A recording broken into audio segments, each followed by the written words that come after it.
పురాణాలలో చెప్పిన చిరంజీవులు ఇప్పటికీ భూమి మీద ఎక్కడున్నారో తెలుసా? పురాణాల ప్రకారం ఏడుగురికి అమరత్వం వరం వచ్చింది అని చెబుతారు. వారినే చిరంజీవులుగా పిలుస్తారు. ఈ చిరంజీవులు ఇప్పటికీ భూమిపై ఉన్నారు అని, ప్రజల మధ్య జీవిస్తున్నారు. కానీ అందరూ వారిని చూడలేరు అని అంటారు. ఇంతకీ ఎవరు ఆ చిరంజీవులు? ప్రస్తుతం ఎక్కడున్నారు అనేది తెలుసుకుందాం. హనుమంతుడు.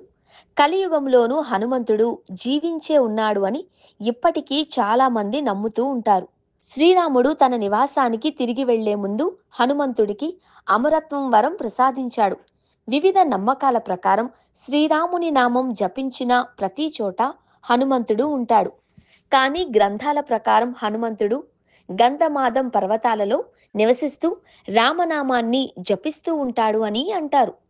తన భక్తులు ఎవరైనా అపాయంలో ఉన్నా, కష్టాలలో ఉన్నా వారికి సహాయం చేయడానికి సిద్ధంగా ఉంటాడు అని చెబుతారు. మరికొందరు హిమాలయాలు, కిష్కింద వంటి ప్రాంతాలలో తిరుగుతుంటాడు అని అంటారు. అశ్వత్థామ. ద్రోణాచార్యుడి కుమారుడైన అశ్వత్థామ మహాభారత యుద్ధ సమయంలో బ్రహ్మాస్త్రాన్ని ప్రయోగించాడు. దీంతో శ్రీకృష్ణుడు శాపమిచ్చాడు. ఈ శాపం ప్రకారం అతను కలియుగం ముగిసేంత వరకు భూమిపై జీవించాల్సి ఉంటుంది. ఆ సమయం వరకు అతను తన గాయాల బాధను, యుద్ధ సమయంలో అతని చర్యల భారాన్ని భరించాల్సి ఉంటుంది. అశ్వత్థామ అడవులు, నిర్జన ప్రదేశాలలో, ముఖ్యంగా నర్మదా నది చుట్టూ తిరుగుతూ ఉన్నాడు అని అనేక పురాణాలు, కథలు చెబుతూ ఉన్నాయి. మహాబలి. మహాబలి రాజు కూడా హిందూ మతంలో అమరత్వం పొందిన చిరంజీవి. ఓనం పండుగ సందర్భంగా సంవత్సరానికి ఒకసారి తన ప్రజలను సందర్శించే వరం ఇవ్వబడింది. గ్రంథాల ప్రకారం మహాబలి పాతాళంలో ఉన్నాడు అంటారు. అక్కడే నివసిస్తున్నాడు. కానీ అతను ప్రజలను ఆశీర్వదించడానికి పండుగ సమయంలో భూమిపైకి వస్తాడు. వేదవ్యాసుడు. మహాభారతాన్ని రచించిన వేదవ్యాస మహర్షి హిమాలయాలలో ఎక్కడో ఏకాంతంలో నివసిస్తున్నాడు అని నమ్ముతారు. వేదవ్యాసుడు బద్రీనాథ్ కంటే ముందు భద్రా అనే ప్రాంతంలో, మనుషులు చేరుకోలేని ప్రదేశంలో నివసిస్తున్నాడు అని చెబుతారు.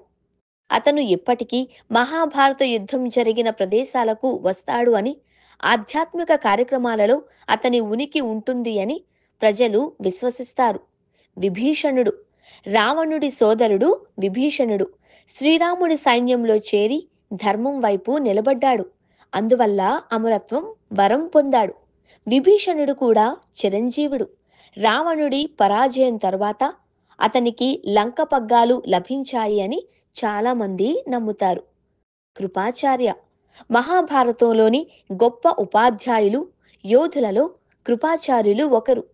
వేదాలను అధ్యయనం చేయడం, బోధించడంలో అంకిత భావం ప్రదర్శించడంతో అమరత్వం వరం పొందారు. కృపాచార్య తన ఆదర్శాలకు కట్టుబడి ఉన్న ఏకైక వ్యక్తి. ఎటువంటి దివ్యాస్త్రాలు ఉపయోగించలేదు అని చెబుతారు. ఎప్పుడూ యుద్ధ నియమాలను పాటించాడు. స్థిరంగా, నిష్పక్షపాతంగా ఉన్నాడు. కలియుగం చివరి వరకు జీవిస్తాడు అని, కానీ మానవుల కంటికి ఎప్పటికీ కనిపించడు అని, నిర్జనమైన ప్రదేశంలో ఉంటాడు అని చెబుతారు. పరశురాముడు.